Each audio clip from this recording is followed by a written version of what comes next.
Thank you very much. This is a great honour, and I'm very uplifted by the number of people here and the number of young people. It's really uplifting. That's the first thing I'd like to say.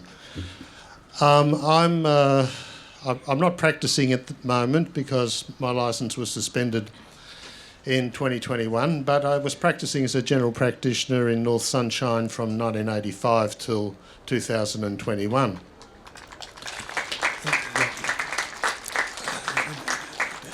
Now, I had a strong faith, and I was able to practice medicine without getting in trouble with the law until the laws changed in 2008. And that's when the Abortion Law Reform Act came in, which, number one, made abortion legal, but it did another thing which had more of direct effect on me. You were not able to exercise, a doctor was not able to exercise his conscience when a patient came to him requesting an abortion. And the law said that if you had a conscientious objection to the abortion that the patient was requesting, you had to stop the consultation right there and refer the patient to another doctor who you know does not have a conscientious objection to abortion. In other words, you couldn't give them any advice whatsoever. This would include things like coercion. The law was crazy. As it turned out, I did have a couple of requests for abortion which I politely refused, and one was actually a woman who was being coerced right in front of me by her boyfriend, and he was saying that she needs to have an abortion, she was unwell and unfit to look after a baby. And I said, look, I'm afraid I can't refer her for an abortion. And then she piped up and said, look, I don't want an abortion. You're the one that says I'm to have an abortion, and I'm going to keep this baby. And she stood up and walked out of the consulting room.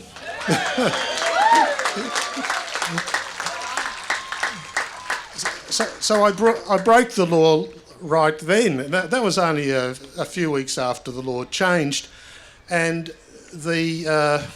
I actually did put it in a submission to Parliament then, saying how I thought this law was so bad, and I think I did provide that as an example of why it was bad.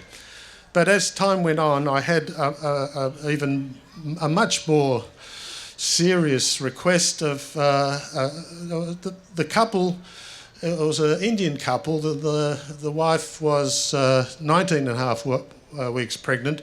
She'd just gone to the ultrasound clinic and found out from the ultrasound picture that her baby was a girl. Now, they explained that they already had a girl, and that girl was about 3 years old. I was actually treating the whole family for a year or two previously and managing this lady through her pregnancy. And they said, yes, so we want to be referred for an abortion. So I said, no, look, that's not a good idea. Not that you're... I told her about the health risks, first of all. And they, no, we want to have an abortion.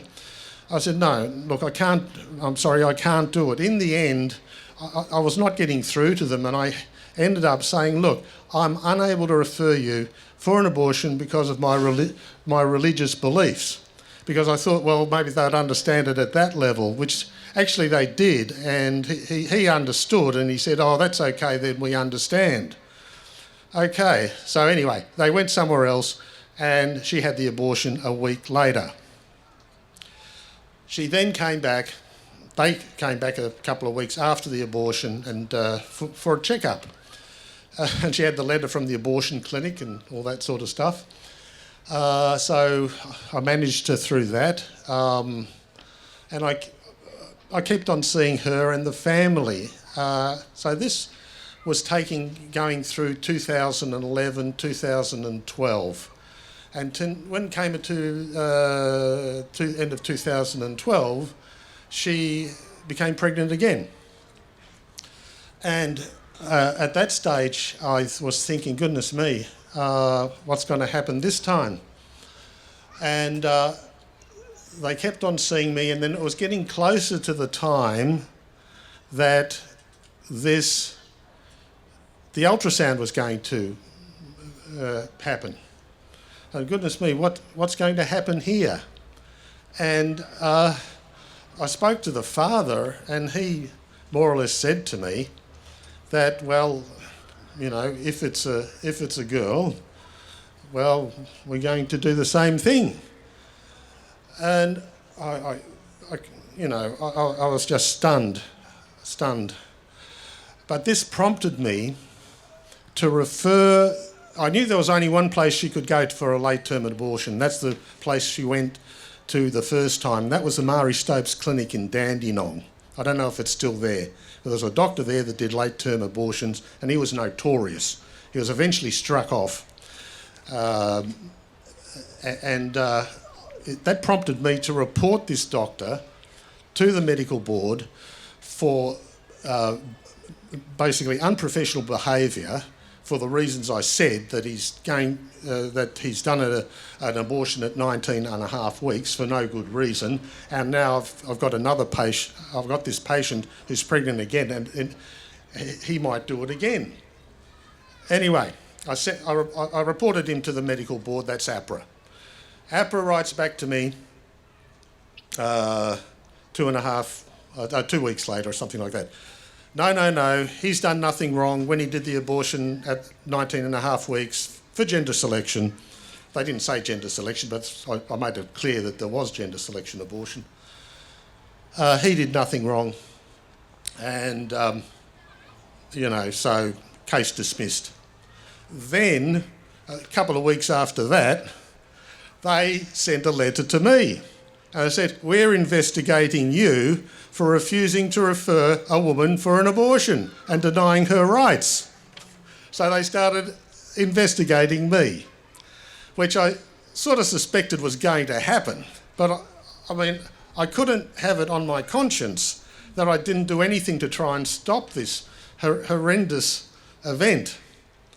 Anyway, they investigated me. There was lots of to and fro. Luckily, I had good friends that put me in contact with a lawyer who was helping me, and he, in the end, the medical board just cautioned me.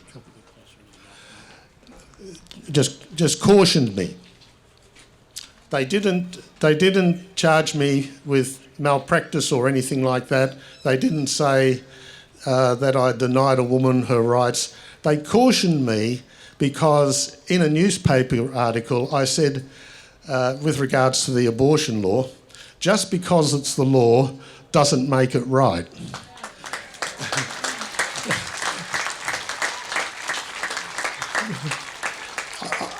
I didn't really know what I was saying at that stage, but as I finally found out later, that's a truism. If an unjust law is no law at all. And this has got a long history. This goes, it may go back further than this, but it certainly goes to St. Augustine and St. Thomas Aquinas, and I think John Calvin said the same thing. An unjust law is no law at all. You don't have to obey it. And Pope St. John Paul II, in his encyclical Evangelium Vitae, he spelt it out plainly that it is our grave moral duty to oppose unjust laws when it involves human life. So I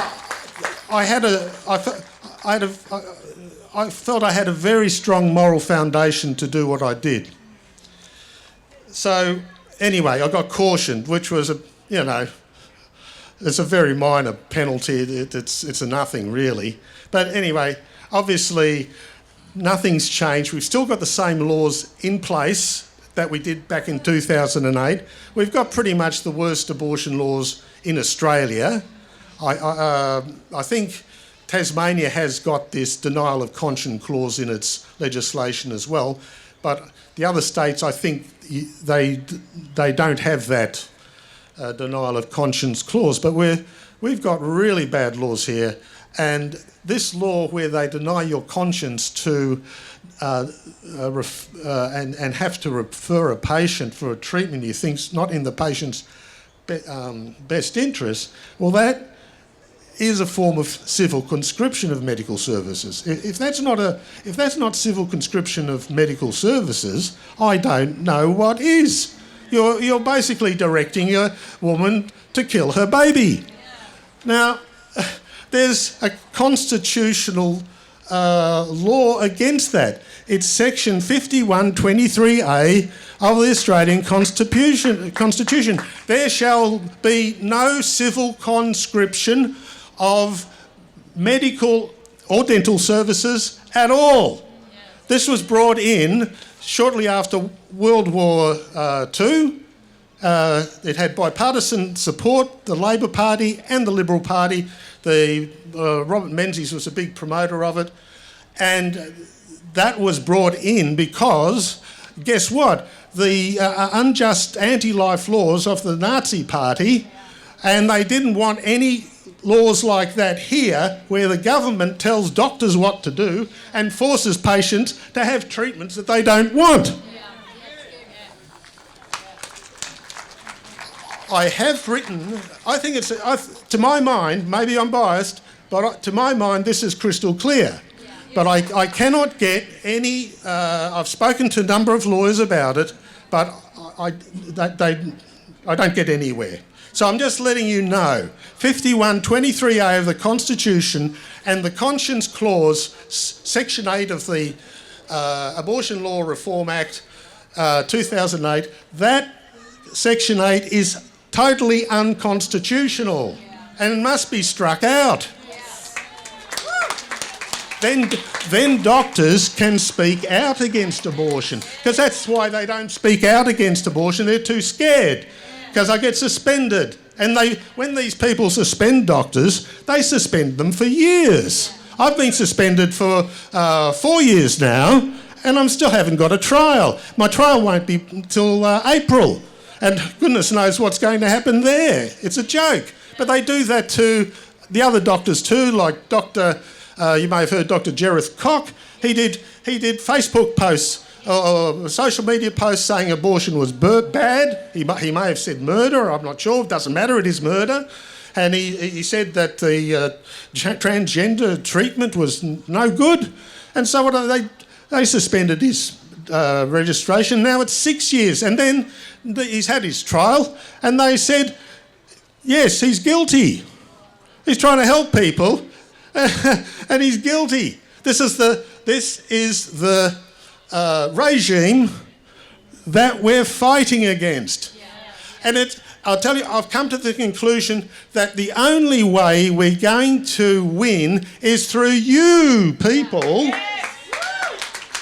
You have, and that's why I'm so pleased to see so many young people here. And you're the future, and you have to tell these old bastards to piss off. It's beyond a joke. Anyway, look, I think that's all I really wanted to say. I just wanted one quick thing I wanted to say. Most abortions are now done by the abortion pill, as you probably know.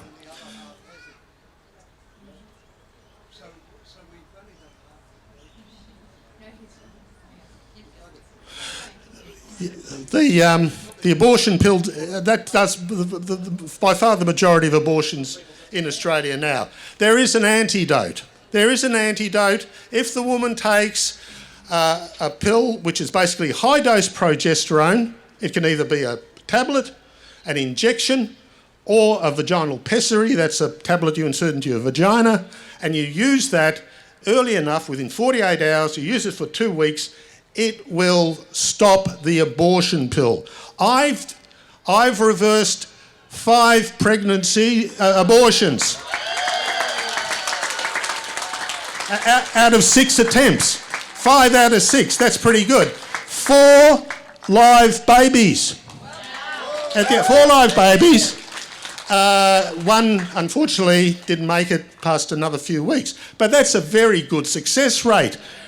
No one knows about this. Look, then I got suspended. I did these reversals between 2016 and 2019.